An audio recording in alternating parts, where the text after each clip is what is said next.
सतीश उर्फ खोक्या भोसले प्रकरण अवघ्या महाराष्ट्रामध्ये गाजले होते. त्यामुळे बीड जिल्ह्यासह महाराष्ट्रामध्ये खळबळ उडाली होती. असेच सतीश उर्फ खोक्या भोसले यांची न्यायालयातून निर्दोष मुक्तता करण्यात आलेली आहे. आज आपण शिरूर कासार येथील झापेवाडी येथील त्यांच्या वस्तीवर असून माझ्यासोबत जे न्यायालयातून निर्दोष मुक्त झालेले असे सतीश उर्फ खोक्या भोसले ते आपल्या सोबत आहेत. सर, स्वागत आहे तुमचं. आपण नुकतेच जेलमधून बाहेर आलेले आहात. आपली निर्दोष मुक्तता झालेली आहे. कसं पाहता याकडे, काय वाटतं आपल्याला? न केलेल्या गुन्ह्याची शिक्षा मी भोगून आलोय आणि आज माझा सगळा मित्र परिवार आणि माझ्या कुटुंबात येऊन मला इतका आनंद झालाय, खूप आनंद झालाय. पण आज माझ्या कुटुंबावरचा सगळा जो आधार होता, म्हणजे माझं घर पूर्णपणे इथं बरबाद झालेलं आहे. म्हणजे असं एखाद्या नक्षलवादी किंवा महाभयंकर गुन्हेगारांचं केलं जातं, अशा प्रकारे माझ्या गोरगरीब माणूस असताना माझ्या कुटुंबावर, माझ्या घरावर अशी दैनंदिन परिस्थिती आणली ह्या लोकांनी. आपल्यावर नेमकं कशा प्रकारचे आरोप करण्यात आलेले होते आणि नेमकं कोणत्या गुन्ह्यामध्ये आपल्याला आतमध्ये टाकलं होतं? मला ह्या लोकांनी जाणीवपूर्वक फसवलेलं आहे. यांच्याकडे कोणते मुद्दे नसताना यांनी काही व्हिडिओ बनवले आणि ते व्हिडिओ वेगवेगळ्या लोकांना दाखवले किंवा त्यांना ते ॲड करून काही लोकांना बळच सांगितलं की तुम्ही काय करा, याचं नाव घ्या, याला याचं गुतवा, याच्यामध्ये अडकावा, आणि अशा पद्धतीने मला त्यांनी फसवलं गेलं. नेमकं आपल्यावर जे आरोप करण्यात आले होते त्यानंतर आपल्या घराचेही मोठ्या प्रमाणात नुकसान झालेले आहे.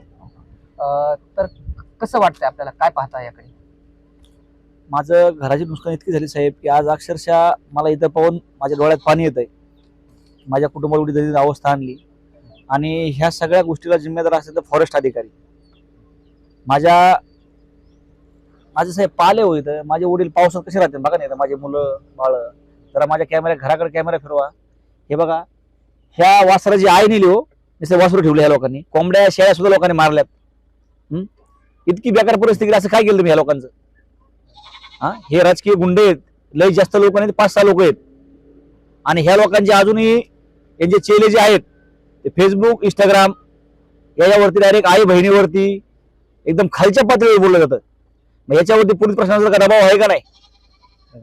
की जाणीवपूर्वक मी आदिवासी आहे, आमचं कोणी मालक नाही म्हणून आमच्या आई बहिणी रस्त्यावर पडलेत का? फेसबुकला कमेंट पहा त्यांच्या, काय डायरेक्ट आमच्या आईविषयी बोललं जातं, आमच्या बहिणीविषयी बोललं जातं.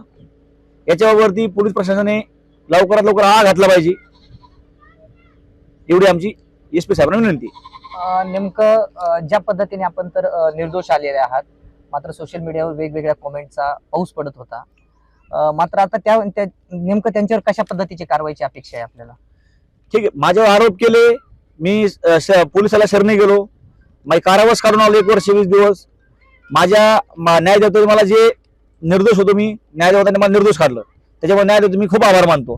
पण हे जे आहेत हे लोक जे समाजात द्वेष निर्माण करतात किंवा जी समाज शांतता चालू आहे ती शांतता भंग करायची, म्हणजे माझ्या आईवरती बोलायचं, माझ्या बहिणीवरती बोलायचं किंवा माझ्या अजून मी ज्यांचा आदर करतो त्यांच्याविषयी बोलायचं, म्हणजे मी काहीतरी केलं पाहिजे, मी काहीतरी बोललो पाहिजे, असे त्यांचे ध्येय आहेत. माझी एवढीच विनंती आहे की ह्या लोकांना वेळात वेळी आवरलं पाहिजे, अन्यथा आम्हाला वेगळा पाऊल उचलावं लागेल. आपल्याला असं वाटतं का तुम्हाला कोणीतरी टार्गेट करत आहे, आणि जाणून बुजून नेमकं कोण तुम्हाला असं टार्गेट करत आहे? तुरळक 4-5 आडनावाचे लोक आहेत. मी SP साहेबांना जाऊन निवेदन देणार आहे आणि मी एकदा जाऊन देणार आहे. नंतर मग माझ्या संघटनेचे लोक बी आहेत भरपूर, आमच्या संघटनेचे लोक येतील. मग आम्हाला डायरेक्ट जाऊन देवेंद्रजी फडणवीस साहेबांकडे न्याय मागावा लागेल. जर आमच्या आईला बहिणीला जर भर लाईव्ह कमेंट पडत असतील तर मग आमच्या जगण्यात अर्थ राहिलेला नाहीये. ज्या पद्धतीने आता तुम्ही कारागृहामध्ये होतात, न्यायालयीन प्रक्रियेसाठी तुम्हाला बाहेर येण्यासाठी नेमकं कुणी सहकार्य केलं? कुणाच्या सहकार्यातून तुम्ही निर्दोष प्रक्रिया ही पार पडलेली आहे? माझे वकील हंगे साहेब, शशिकांत सावंत साहेब, कांबळे साहेब आणि धसे साहेब या सर्व वकिलांनी मला मदत केली आहे. आणि ह्या वकिलांना मला यांनी माझे सगळे पाठपुरावे किंवा ज्या केसमध्ये मला गुंतवलंय त्या केसमध्ये मी माझं इन्व्हॉल्वमेंट आहे का की नाही ते सगळं न्यायदेवताच्या समोर मांडलं गेलं. आणि त्यानंतर मला न्यायदेवतांनी निर्दोष मुक्तता म्हणून त्यातून बाहेर काढलेलं आहे. त्याच्यामुळे मी माझ्या वकिलांचे सगळ्यांचे आभार मानतो, माझ्या मित्रांचे आभार मानतो. ज्यावेळेस तुम्ही कारागृहामध्ये होतात त्यावेळेस तुम्हाला न्याय मिळण्यासाठी तुमचं कुटुंब जिल्हाधिकारी कार्यालयासमोर आंदोलन करत होतं, धरणे आंदोलन केले, उपोषण केले. कसं पाहता याकडे? आता माझ्या कुटुंबावरती 3 वेळेस हल्ला झाला साहेब, 3 वेळेस. अहो रक्त इतका रक्ताभांबळ होते, एक मुलगी तर ऍडमिट होती ICU मध्ये. तरीही माझ्या कुटुंबाला पोलीस प्रशासनाने त्या आरोपींना अजून अटक केलेली नाही. आमच्या कुटुंबावरती काही लोकांनी प्रेशर आणलं, तुम्हाला मारून टाकू, हे करू. आम्ही त्यांचे नाव पोलीस स्टेशनला दिलेले आहेत, पण आता ती वेळ नाही आम्हाला त्यांच्यावरती आता काय बोलायचं नाही. पण आता फक्त एवढंच आहे की इथून पुढे काही होऊ नये. आणि हे जे लोक आज ट्रोल करतात मला मीडियावरती, ते त्यांचे चालू आहेत. आणि मलाच नाही त्यात मीडियावाला सुद्धा बोलतात ना, हे पहा ना तुम्ही त्या बातम्या जरा चेक करा, SP साहेबाला दाखवा, नसन दाखवत तर मग आम्हाला येऊन दाखवावं लागेल. आणि मी एक गुन्हेगार नाहीये, मी एक गुंडा नाहीये, मी एक गोरगरिबाचा काहीवरी माणूस आहे. आणि मला हे सगळं नाव माझं बदनाम करून किंवा मला जाणून पूर्व बदनाम करण्यासाठी या लोकांनी रचलं हे षडयंत्र आहे. नेमकं असा पण आरोप झाला होता की आपल्या कुटुंबावर हल्ले करण्यात आलेले होते. नेमकं हे हल्ले कुणी केले होते, कशासाठी केले होते? आता त्यावेळेस मी जेलमध्ये होतो. आता मला माझ्या कुटुंबावर हल्ला केलाय कुणी हे अद्याप मला हे माहित नाही, आणि मी कोणावर आरोप करणार नाही फुकटचा. ज्यावेळेस माझ्या कुटुंबाला ज्यावेळेस मी विचारेल, मी पोलिसांना विचारेल की साहेब यातून काय केलंय, काय मार्ग काढलाय, कोण लोक होते, काय शोध केलाय, ठीक आहे माझ्यावर आरोप केला गेला, मी सरेंडर झालो. पण माझ्या कुटुंबावर हल्ले झालेत ना, एक वेळेस नाही 3 वेळेस. माझं घर जाळलं गेलं, घर फाटलं गेलं, माझ्या अक्षरशः लेकरं रस्त्यावर. याच्यापेक्षा दुरावस्था काय केली पाहिजे लोकांना? आपण जेव्हा जेलमध्ये जात होते तेव्हा तुमचं घर सुरक्षित होतं. जेव्हा तुम्हाला जेलमध्ये गेले तेव्हा तुम्ही निर्दोष बाहेर आले, पहिल्यांदा तुमच्या मूळ जागी आले होते तुम्ही. काय वाटलं तुम्हाला मूळ जागी आल्यानंतर? साहेब माझी जागाच हे, माझा जन्म इथला आहे आणि माझा मृत्यू इथंच होणार. त्याच्यामुळं हे माझ्या पूर्वजापासून ही जागा इथली आहे. आणि तेव्हा पाल होतं, आता मी थोडस काडीवर थोडस माझी येड्यावाकडं शेत केलं, निवारा केलता माझ्या लेकरा बाळासाठी, ते सुद्धा या लोकांनी पाडून टाकला. तुम्हाला जेव्हा पकडलं होतं त्या काळामध्ये एका वन अधिकाऱ्यावर आरोप करण्यात आलेले होते. नेमकं कोण वन अधिकारी होते आणि कशा प्रकारचा आपल्यावर अन्याय करण्यात आला? आता हे वन अधिकारी अमोल गरकर म्हणून आहेत, अमोल गरकर साहेब. त्यांनी तर मला एवढं टॉर्चर केलेलं आहे अमोल गरकर साहेबांनी. CCTV कॅमेरे बंद करून मला बंद रूम मध्ये इतकं टॉर्चर केलं की खूप टॉर्चर केलंय. मी माझ्या वकिलालाही तक्रार केली कोर्टामध्ये. पण आता हे मोठे लोक आहेत, त्यांचं काय होणार नाही. मी गरीब माणूस आहे, एक आदिवासीचा. जर माझ्या जागी दुसऱ्या एखादा असता उच्च जातीचा किंवा दुसऱ्या जातीचा, त्याचा प्रश्न उचलला असता किंवा ह्या लोकांना त्याचं काहीतरी कळलं असतं. आमच्या मागे कुणी नाही. त्याच्यामुळे अमोल गरकर साहेबांनी घर बी पाडलंय, आम्हाला बेघर केलंय आणि मला वरून इतकं म्हणजे टॉर्चर केलं की भयानक, की तू सांग हरण केलं. अरे हरण मी कधी मारलंच नाही. तू हरणाचं का नाव घ्या साहेब तुम्ही आमचं? हरणाचा आता मी माझ्या घरी जर हरण मारलं असतं साहेब, मला सांगा 8 दिवसापासून माझ्यावर केस झाली, तर कोण ठेवलं ना काही सामान? नेमकं CCTV कॅमेरे जेव्हा तुम्ही सांगितलं CCTV कॅमेरे बंद होते, नेमकं काय संभाषण त्या वन अधिकारी आणि तुमच्यामध्ये काय संभाषण झालं? आता ते मला खूप गंभीर प्रश्न होते. ते म्हणत होते नाव घे, याचं नाव घे, त्याचं नाव घे, याचं नाव घे, त्याचं नाव घे बोलत होते. मी कोणाचं काही नाव घेतलेलं नाही. आणि माझी अमोल गरकर साहेबांना एवढीच विनंती आहे की तुम्ही अशा सर्वसामान्य जनतेवर, आमच्या आदिवासीवर असा अन्याय केला नाही पाहिजे. भविष्यात येणाऱ्या काळात तुमच्यासारखे जर अधिकारी राहिले तर आदिवासी हा संपून जाईल आणि त्यांना वेगळा पाऊल उचलावं लागेल. ज्या पद्धतीने तुमच्यावर आणखी काही वन्यजीवांचं जे की हत्या केल्याचे आरोप केलेले होते, तर या संदर्भात काय सांगाल? साहेब माझ्यावर जे आरोप केले आहेत ते अक्षरशः सगळे खोटे आहेत. मी आतापर्यंत कधी वनजीव काय नाही, मी आतापर्यंत कोंबडी सुद्धा धरली मारलेली नाही. हा मी कोंबडी मारली, सारी कोंबडी. हे ते बाकीचे प्राणी तर वेगळेच राहिले. मी जातीने आदिवासी, पण मी सामाजिक कार्यकर्ता, मी शिकलेला माणूस आहे. मी समाजात परिवर्तन घडवायचं काम करतो. आणि मी स्वतः अशी चुकीचे काम कसं करेल? ज्या वेळेस तुमचं घर वगैरे सर्व नष्ट करण्यात आलेलं होतं, जे काय आयुष्यभराची तुम्ही मागच्या मीडिया समोर बी 2-4 दिवसापूर्वी सांगितलं होतं की आयुष्यभराची जी कमाई नष्ट करण्यात आलेली आहे, नेमकं किती नुकसान झालेलं आहे आणि कशा पद्धतीचं काय काय नुकसान केलंय आपलं? सर माझ्या घरामध्ये अक्षरशः एक छोटासा ग्लास सुद्धा ठेवला नाही. ग्लास माझ्या आईपासून, माझ्या आजोबापासून, माझ्या पूर्वजाच्या ज्या आठवणी आहेत, हे लोक ते सुद्धा घेऊन गेले. हो, काही फेकून दिलं, काही घेऊन गेले, काही तोडून टाकलं. आता नुकसान किती झालं याचा मी हिशोब लावला नाही, पण माझ्या जीवनात ते सगळं हरपलेलं आहे. माझ्या जीवनात जेवढं मी कमवलं होतं ते सगळं हरपलेलं आहे. मी आज या झाडाखाली आणि इथंच बसलेलो आहे. बस मला झोपायची जागा माझी हिरग आहे, मी इथं झोपतो, इथंच खातोय. मी जाणार कुठं? असं बोललं जात आहे की आपल्याला महाराष्ट्रभर चर्चेला उधाण आलं होतं की आपल्यावर आमदार सुरेश धस यांचा हात आहे. आणि त्यांच्या हातामुळेच तुम्ही या प्रकारचे या कारवाया गुन्हे वगैरे ह्या सगळं घटना घडलेल्या आहेत. कसं पाहता याकडे? मला सांगा, जर माझ्यावरती समजा धसाहेबाचा असा खूप मोठा हात असता माझ्या केस होऊन दिली नसती, मला अटक होऊन नसतील. तुम्ही पाहता बीड जिल्ह्यामध्ये काय चालू आहे. एखाद्या नेत्याचा हात असला की त्या कार्यकर्ता बाहेर फिरतो. आमच्यावर सारखे गरीब त्यांचा कार्यकर्ता आहे ना, मी माझ्या मतदारसंघातले आमदार आहेत, ते मला ओळखतात. ते त्यांचं माझं कधी मध्ये काम असले कामानिमित्त मी भेटतो त्यांना. पण असं काय नाही की त्यांचा हात आहे ते मला डायरेक्ट हे करा म्हणते ते करा म्हणते की मी काहीतरी करतो, असा काही विषय नाहीये त्यांचा माझा. आता आमदार धस साहेबांची आणि तुमची कधी भेट झाली? शेवटची भेट कधी झाली होती?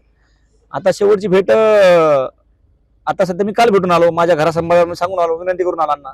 माझं घर रस्त्यावर आहे, माझ्या कुटुंब रस्त्यावर आहे. माझे वडील 80 वर्षाचे आहेत.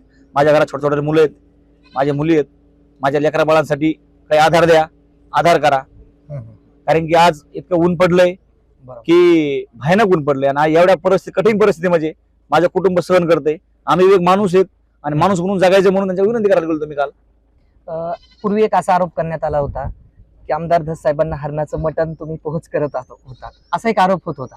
त्याकडे कसं पाहताय? साहेब, हे सगळे आरोपच केलेत माझ्यावरती आणि हे आरोप करून मला पूर्णपणे वावण्याचा प्रयत्न केलेला आहे. मी सांगतो, मी आतापर्यंत कोंबडी मारली नाही, हरण तर लांबचा विषय राहिला. हरण धरणं एवढं सोपं नाही. बरोबर. आणि हे लोकांनी हे चुकीचे जे मांडलेत, ह्या म्हणजे माझे आरोप केलेत, हे 100% चुकीचे आहेत. आणि यांच्या आरोपाला जे आता हे मला ट्रोल करतात, यांनी लवकरात लवकर नाही आवर घेतली तर मला SP साहेबांतून हात जोड लागते. त्यांना विनंती करणार, SP साहेब कृपया हे लोक आवरा, अन्यथा आम्हाला दुसरा आमच्या समाजाला, आमच्या संघटनेला मिळून एखादा आंदोलन किंवा मोर्चा करावा लागेल ह्या लोकांच्या विरोधात. कारण की आम्हाला माणूस म्हणून जगण्याची संधी द्या आणि माणूस म्हणून जगतोय आम्ही आणि जगू द्या. जे विरोधक होते त्यांनी गंभीर अशा प्रकारचे आरोप केले होते. आता यापुढे तुम्ही काय दिशा ठरवणार आहेत किंवा त्यांच्या विरोधामध्ये नेमकं काय कशा पद्धतीची रचना राहणार आपली? मला ज्या लोकांनी विरोध केलेला आहे त्या लोकांना मी विरोध करणार नाही. माझी ती भावना नाही आहे. माझ्या बापाने मला ते शिकवलं नाही. मी सगळ्यांचा आदर करणारा माणूस आहे. मी एक सामाजिक कार्यकर्ता, मी लोकांना घडवणारा माणूस आहे. त्यांनी चूक केली त्यांना भगवान बघन, त्यांना निसर्ग पाहिल. त्यांनी चूक केली म्हणून मी चूक करणार नाही. जर मी चूक केली तशी तर त्यांच्यामध्ये आणि माझ्यामध्ये काही फरक होणार नाही. बरोबर आहे की नाही? त्याच्यामुळे मी त्यांना काहीतरी विरोध करणार किंवा त्यांना काहीतरी बोलणार हे मला योग्य वाटत नाही. त्यांचे ज्यांनी माझ्यावर अन्याय केलाय त्यांना भगवान पाहून घेईन, परमेश्वर पाहून घेईन. बस, मी माझी देवावर खूप मोठी भावना आहे आणि त्यांना 100% त्यांची शिक्षा त्यांना भेटत. पूर्वीचा जो व्हिडिओ व्हायरल झालेला होता, ज्या पद्धतीने ते तुमच्याकडून बॅटने मारहाणीचा एक आरोप होता आहे, तो एक आरोप होता, नेमकं त्यावर काय प्रकाश टाकाला आपण? माननीय जाधव साहेब, आमचा आणि त्या प्रकरणाशी काही संबंध नाही. मी किती वेळा सांगतो की माझा आणि त्या व्हिडिओचा काही कसला संबंध नाही. जर एखादी गोष्ट मी केलीच नाही तर मी ती गोष्ट का कबूल करू? म्हणजे आपल्याला म्हणायचंय की हे व्हिडिओ खोटे होते अथवा बनवलेले होते? काय अक्षरशः हे व्हिडिओ जे आहेत हे बनावट व्हिडिओ होते आणि हे बनावट व्हिडिओ काढून मला पूर्णपणे अडकवण्याचा प्रयत्न होता. जिल्ह्यामध्ये जे वातावरण तयार झालं ते आणखी दूषित कसं करता येईल, आणखी जातीवाद कसा वाढेल, याच्यामध्ये ह्या लोकांनी केलेलं आहे. आणि माझी एक विनंती साहेब तुम्हाला, जिल्ह्यामध्ये खरोखर आमच्यासारख्या जे मॅक्रो समाज आहे, छोटा छोटा, खूप परेशानी चालू आहे हो. आमच्या ह्या लोकांमध्ये यांची लढाई चालू आहे पण आमची परेशानी चालू आहे. आमच्या अक्षरशः इतके हाल चालू आहेत. आज माझं घर नाही असे अजून हजारो लोकांची परेशानी चालू आहे की जेणेकरून जर हा कार्यकर्ता ह्या नेत्यापाशी गेला की त्या नेत्याच्या विरोधात काहीतरी जायचं, त्याला दुष्काळ करायचं, त्याला बरबाद करायचं. कारण त्यांच्या मागे कोण नाही ना. आमच्या मागे जर ठाम नेता असता तर मग केलं असतं, पण आमच्या मागे असे ठाम नेते नाहीत ना, आमचे आदिवासी कोण नेते नाहीत ना. बरोबर. आणि आहेत तर हे लोक चुक सांगतात काहीतरी, नाही हे असं नाही, हे असं आहे. मग ते बी काय करतात, थोडी साईडला जातात. नाही हो, हे चुकीचं असलं कसं करायचं? माझी एवढीच विनंती आहे, जो जातीवाद चालला जिल्ह्यामध्ये ते शांततेत राहावा. प्रत्येक समाजाने, प्रत्येक जातीच्या लोकांनी सोबत राहावा. जसं खेडीमेळीचं वातावरण होतं प्रत्येकाचं, तसं राहिलं तर ह्या जिल्ह्याचा विकास होईल. नाही तर एकच होतंय, ह्या बीडमध्ये ते झालं आणि बीडमध्ये हे झालं. हे बंद करावा आणि विकासाच्या कामात मुद्द्यावर किंवा विकासाच्या दिशेने हे जिल्हा न्यावा. आता काय, आता यानंतर आपण निर्दोष तर बाहेर आलात, आता पुढचं पाऊल कसं राहणार? साहेब, मी एक छोटा माणूस आहे. माझं काम आहे सामाजिक कार्य करणं, माझ्या समाजाला घडवणं, माझ्या जाती नाही समाजाला घडवणं. ज्या समाजाला अजून अंधारात आहे, म्हणजे आमच्या अजून आदिवासींची पाठ झालेली नाहीये, आमच्या जीवनाची अजून पाठ झालेली नाही, आम्ही आज अंधारातच आहेत. ह्या लोकांना तुम्ही अजून अंधार नका उडवू, यांना थोडं माणसं देऊ द्या, उजाला देऊ द्या, यांना तर यांच्या जीवनाची नवीन पाठ पाहू द्या. आणि जर आज माझ्या सगळ्या छोट्या कार्यकर्त्याला जर मागे ओढलं गेलं तर भविष्यात हा समाज अजून जसं इंग्रजकालीन याचा शिक्का लागलेला आहे, तो शिक्का पुसवण्यासाठी जे मी प्रयत्न करतोय अजून असंख्य कार्यकर्ते करतात. अशा लोकांना जर ओढलं गेलं मला वाटत नाही हा शिक्का कधी पुसेल म्हणून. तर हे होते सतीश उर्फ खोक्या भोसले. तर यांच्यावर गंभीर आरोप करण्यात आलेले होते, त्यानंतर ते निर्दोष मुक्त झालेले आहेत. मात्र हे सर्व आरोप खोटे असून हे आरोप त्यांनी फेटाळून लावलेले आहेत आणि खोट्या गुन्ह्यामध्ये अडकवण्याचा प्रयत्न करण्यात आलेला होता. सुनील जाधव, बीड.